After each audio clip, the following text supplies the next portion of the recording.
a este momento de reflexão e oração. Esta semana, ao lidar com pessoas que estão desanimadas com as dificuldades.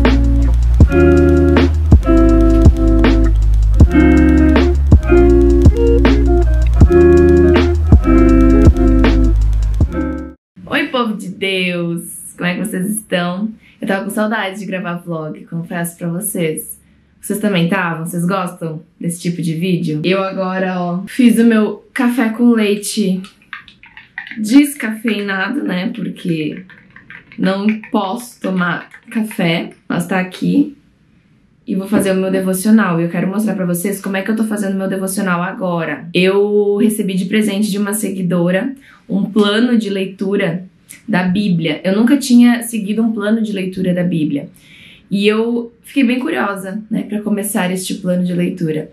Então eu comecei. Eu vou colocar pra vocês aqui o arroba dela, caso vocês queiram adquirir esse plano de leitura. É um preço bem simbólico, né, pra que a gente possa abençoar a vida dela, porque realmente deve ter dado muito trabalho fazer esse plano de leitura.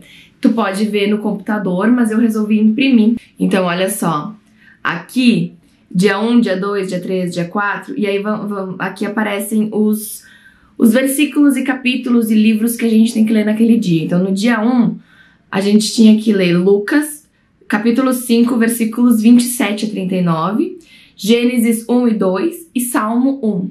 E aí a gente vai dando check aqui conforme a gente for lendo. Eu achei isso muito legal, olha só, tem de todos os dias. Deve ter dado muito trabalho para ela realmente fazer esse plano de leitura que fizesse sentido, né, na cabeça das pessoas, porque pensa um novo convertido, começar um plano de leitura e se esses livros eles não fizerem sentido entre si, vai ficar bem confuso, né?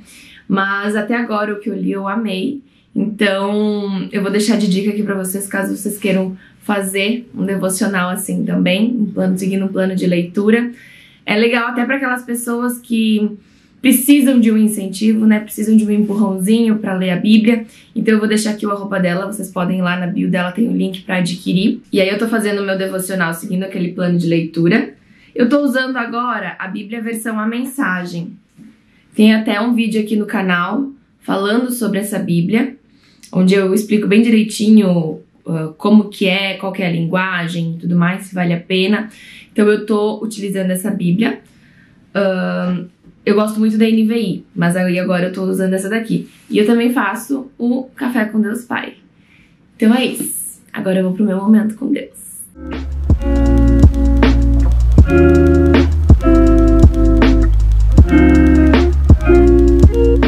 Eu nem ia fazer isso, mas eu tava fazendo meu devocional e senti de compartilhar com vocês esse meu estudo. Eu tava lendo, então, Lucas, no capítulo 7, versículos 18 a 50, que conta a história quando Jesus é convidado para jantar na casa daquele fariseu, e Jesus vai até a casa dele. Lembrando que jantar naquela época não era simplesmente assim um bate-papo, né? Jantar era uma coisa, poxa, essa pessoa estava te convidando para jantar na casa dela, isso era muito forte, né? Era muita pompa, era um jantar mesmo, não era apenas um encontro assim para conversar. Mas a gente lendo sabe que aquele fariseu tinha como intenção entender quem que era Jesus e quem sabe, né, pescar ali algum erro dele, alguma coisa, porque os fariseus eles eram hipócritas e eles estavam tentando a todo modo, de qualquer jeito, fazer com que Jesus cometesse algo errado para que ele pudesse ser condenado. E aí a história nos conta que uma prostituta vai até a casa desse fariseu, se prostra aos pés de Jesus e ela unge os pés de Jesus, né, e chora também aos pés de Jesus, enxuga as suas lágrimas com o cabelo e aquele perfume, aquele frasco que ela colocou aos pés de Jesus era muito caro, né? Era, se não me engano, 300 dias de trabalho que eram considerados para comprar aquele frasco. Então as pessoas ficavam indignadas, assim, meu Deus, como é que Jesus está deixando essa mulher? Se ele realmente soubesse quem que é essa mulher, uma prostituta, ele nunca deixaria ela fazer esse tipo de coisa? Então será que ele realmente é o Messias? E aí começou todo aquele burburinho. Mas é muito interessante quando a gente está fazendo devocional, a gente estudar a fundo o contexto histórico das coisas, né? Para fazer mais sentido. Então, por exemplo, essa passagem eu já li diversas vezes, mas é muito interessante que o Espírito Santo vai ensinando coisas diferentes pra gente cada vez que a gente vai lendo. Então eu tava pesquisando, né? E era muito comum as prostitutas andarem com um colar com esse perfume pelas ruas. Por quê? Porque esse aroma atraía os homens e fazia com que eles fossem mais propensos a pecar, né? A ter relações com as prostitutas. Então era um colar que ela usava com esse perfume. E é esse colar que ela tira e ela unge os pés do Senhor.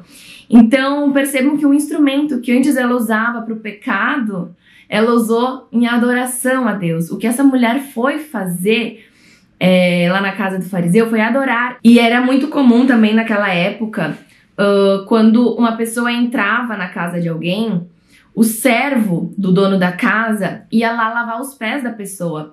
Porque não existia calçada como tem hoje, né? Era terra, era areia. Então os pés das pessoas ficavam sujos. Então quando elas entravam em uma casa, os servos vinham e limpavam os pés daquela pessoa. E também, como de costume, o anfitrião, né, o dono da casa, ele dava um beijo na testa da pessoa, como se fosse simbolizar as boas-vindas àquela pessoa dentro da sua casa. Só que o fariseu não fez nenhuma dessas coisas quando Jesus entrou na casa. E Jesus chegou e foi direto para a mesa. Ninguém veio lavar os pés dele, ninguém veio fazer nada que era de costume. Não era algo que Jesus esperava porque ele é o Messias. Era algo que era respeito, sabe? Era de costume. Então percebam que aquele fariseu realmente não tinha boas intenções com Jesus jantando na casa dele. Então tudo que o fariseu tinha esquecido de fazer com Jesus, aquela mulher fez. E ela não estava se importando com o que outras pessoas iam pensar. Ela simplesmente entrou na casa do fariseu e foi adorar Jesus. Porque ela reconheceu que Jesus era o seu único e suficiente Salvador. Um ensinamento interessante, né? Um ensino que a gente pode extrair da vida dessa mulher é que ela foi para o melhor lugar que ela poderia ir. Ela foi aos pés de Jesus. E é isso que a gente tem que fazer sempre. A gente tem que recorrer ao Senhor, se prostrar aos pés dele, adorá-lo, né? Porque foi isso que ela foi fazer na casa daquele fariseu, adorar Jesus. E ela realmente, assim, não estava se importando com o que outras pessoas iam pensar, porque a palavra diz que ela soltou os cabelos para secar os pés do Senhor. Só que naquela época, gente, soltar os cabelos era algo muito forte. Vocês entendem como é importante a gente estudar o contexto histórico das coisas? O cabelo, para aquelas mulheres, era uma parte sensual do corpo. É a mesma coisa os seios, né? Se a gente vê uma pessoa aí sem blusa, poxa, a gente vai ficar, meu Deus do céu, é uma parte muito íntima do corpo dela, a gente vai ficar meio chocado. E naquela época o cabelo era isso, para aquelas mulheres, né? Por isso que elas estavam sempre com os cabelos tapados, com o cabelo preso, e no momento que ela solta o cabelo, ela não tá nem aí porque as pessoas vão pensar. Era o único instrumento que ela tinha para enxugar as lágrimas dela nos pés do Senhor. E ela faz exatamente isso. E o que eu acho muito interessante também é que naquele momento aquela mulher que ela estava simplesmente adorando o Senhor, até porque eu estava lendo alguns estudos e se a gente for pegar a tradução fiel de quando Jesus diz para ela, os seus pecados estão perdoados, na verdade Jesus está dizendo, os seus pecados já foram perdoados. Ou seja, em uma outra oportunidade, Jesus já havia redimido aquela mulher, ela já havia aceitado a salvação, ela já tinha aceitado Jesus como seu único e suficiente Salvador. Então, sim, ela realmente estava na casa daquele fariseu somente para adorar o Senhor. Mas o que eu acho interessante é que aquela mulher, ela pega o que ela tinha de mais valioso, que era o instrumento de trabalho dela, né? E ela entrega ao Senhor. Ou seja, ela já não tinha mais aquele trabalho, porque um dos principais instrumentos do trabalho dela, ela já não tinha mais. Então ela entregou tudo aos pés do Senhor. Enfim, gente, eu não ia nem compartilhar isso com vocês, mas eu achei tão interessante e falou tanto comigo que eu quis gravar aqui pro vlog. Nem mostrei mais pra vocês como que tá ficando o quartinho da Esther, né? Ainda faltam vários detalhes, a gente ainda não tem rodapé. E, enfim, vou explicar aqui pra vocês. Olha que coisa mais linda essa parede. É pintura, gente. Nós contratamos uma profissional pra pintar a parede. Eu vou colocar o arroba dela aqui pra vocês. E ficou incrível. Percebam que ainda tem bagunça, né? Mas ali é a banheira, que a gente vai posicionar ali melhor depois. Esse berço aqui vai ser o berço que vai ficar do lado da nossa cama. Que ele é um berço que fecha, então ele é bom pra levar pra viajar e tudo mais. Esse aqui vai ser o bercinho oficial dela, ainda falta a gente comprar o protetor de berço. Esse berço aqui era do meu avô, pra vocês terem noção. Passou por todo mundo na família, todo mundo usou esse berço, agora a Esther vai usar. Aí aqui tem o bebê conforto e carrinho, que estão provisórios por aqui. A gente colocou essas prateleiras. Ali é a primeira Bíblia da Esther. Aqui ela ganha de presente, Ali também, aquele cachorrinho, gente, eu ganhei de aniversário quando fiz 1 ano. E agora vai ser da Esther. Aí aqui nessa parede, então, ainda tem várias coisas pra organizar, né? Mas a gente colocou o roupeiro. Aqui o móvel com o trocador. Esse lixo aqui é vida. É um lixo que é anti-odor. Então a gente coloca a fralda e não fica com cheiro no quarto. Aqui a gente tem uma caixa de brinquedos. Essa mesinha vai ficar mais assim pro canto, porque aqui vai a poltrona de amamentação.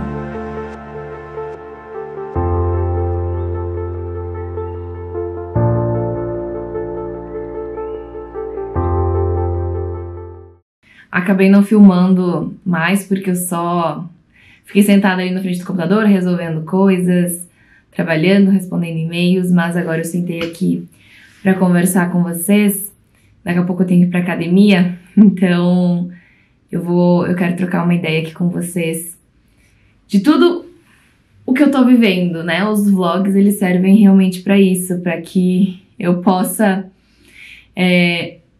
me despir e falar com vocês realmente tudo que se passa, né? Até porque às vezes a gente pensa que a pessoa, por ser cristã, ela não pode ter sentimentos de tristeza, ter sentimentos de angústia, de preocupação. E nós não somos robôs, né? Nós somos pessoas normais. Então, é natural que a gente tenha esses sentimentos. E nos vlogs eu consigo ser mais eu, né? Não é um vídeo roteirizado e tudo mais. E eu gosto muito de sentar aqui, gente, no quartinho da Esther. Hoje tá um dia feio, mas de tarde normalmente bate sol. E eu gosto muito de ficar aqui refletindo, orando, conversando com o Senhor. Então, nesses últimos dias, os hormônios da gestação estão a milhão, né? Eu tenho sentido Deus me moldando em tanta coisa, mas tanta coisa, sabe? Nesse período. É um período onde eu me sinto mais vulnerável, onde tudo é a flor da pele, né? Às vezes do nada eu tenho vontade de chorar e é super comum, né? Porque quando a gente vai estudando sobre gestação, a gente percebe que é comum esse tipo de sentimento. Mas eu vejo que Deus tá usando disso pra me ensinar muitas coisas, né? Eu creio que é um tempo onde Deus tem me chamado pro secreto, onde eu tenho essa necessidade, sabe, de ficar mais quietinha, mais introspectiva. Eu dei uma pausa nos devocionais aqui do canal, como vocês perceberam. Lá no Instagram eu expliquei a respeito, justamente por uma instrução do Senhor, né? O Senhor, ele prefere muito mais que a gente passe tempo com Ele do que faça coisas para Ele. No sentido de, tem tanta gente que tá dentro de igrejas fazendo para Deus, servindo na igreja, mas passando pouco tempo com Deus. E a gente não pode inverter essa ordem. É óbvio que é importante a gente fazer para Deus, mas isso nunca pode estar acima do nosso tempo com o Senhor. Então eu comecei a perceber que estava ficando acima e eu precisei recuar. E talvez tudo isso aqui que eu tô falando possa servir para alguém aí que tá assistindo, né? Esse que é o objetivo de eu compartilhar tudo que eu compartilho aqui. Nunca coloque as coisas que são pra Deus acima do teu relacionamento com Deus. Quando tu chegar lá no céu, Deus não vai te perguntar o que tu fez pra servir na igreja, quais que foram as atividades que tu cumpriu. Não é isso. Ele vai querer saber se tu se relacionou com Ele, se tu aceitou e confessou Ele como teu único e suficiente Salvador. É isso, tu entende? A gente tem que ter muito cuidado, muito cuidado. Se for preciso um dia deixar de ir para a igreja, deixar de ir para o culto, para passar tempo de qualidade com a tua família, faça isso. Às vezes eu vejo as pessoas colocando coisas acima, num patamar acima que Deus designou. Tu entende? Porque o Senhor tem a nossa família, nos deu a nossa família como nosso principal ministério, né? Então, que a gente nunca coloque essas coisas acima, que a gente nunca coloque o nosso relacionamento com Deus abaixo de uma atividade que a gente se propõe a fazer para Deus. Porque a gente só consegue transbordar daquilo que a gente tá cheio. Então, como é que eu vou vir aqui falar com vocês a respeito de Deus se eu não primeiro me preencher muito para poder transbordar isso para vocês? Então, eu sou muito fiel a isso, eu quero ser muito fiel a essas instruções, esses direcionamentos de Deus. E eu espero realmente que vocês também sejam. E ainda sobre essa questão de confusão de sentimentos, né? É muito doido porque nós que somos cristãos, a gente realmente tem consciência de que o mundo espiritual é muito real. E de que o inimigo, ele tenta se aproveitar de certas coisas para nos paralisar, para nos colocar para baixo e para fazer com que a gente não faça aquilo que o Senhor quer que a gente faça, né? Um sintoma muito forte que eu tenho na gestação é o cansaço. Eu tô no terceiro trimestre, né? O primeiro trimestre eu tive esse sintoma também, no segundo eu não tive, foi uma maravilha. Mas no terceiro eu tive. Sem contar que, né, durante a minha gestação inteira, eu fiquei 3 vezes doente. Eu agora tô mais recuperada, mas essa semana, a última, eu fiquei bem mal de novo, de gripe. E não dá pra ficar tomando remédio, né, na gestação. Então, o cansaço ficou ainda mais forte. E aí eu tenho muito sono, eu tenho muito cansaço. E no início, principalmente, hoje eu já lido muito melhor com isso, né? Mas principalmente ali no primeiro trimestre, pra mim foi muito difícil eu entender que eu precisava pausar, que eu precisava respeitar o meu corpo, né? Porque a gente vive num mundo que tá nos instigando a sempre produzir. Tem que trabalhar, fazer. Quando eu me dei conta que eu tava deixando de usufruir da minha gestação tão desejada, porque eu me sentia culpada de, no meio da tarde, quando eu não tava mais aguentando de cansaço, eu me deitar na cama, quando eu percebi que tava assim, eu disse, não, peraí, tem alguma coisa errada.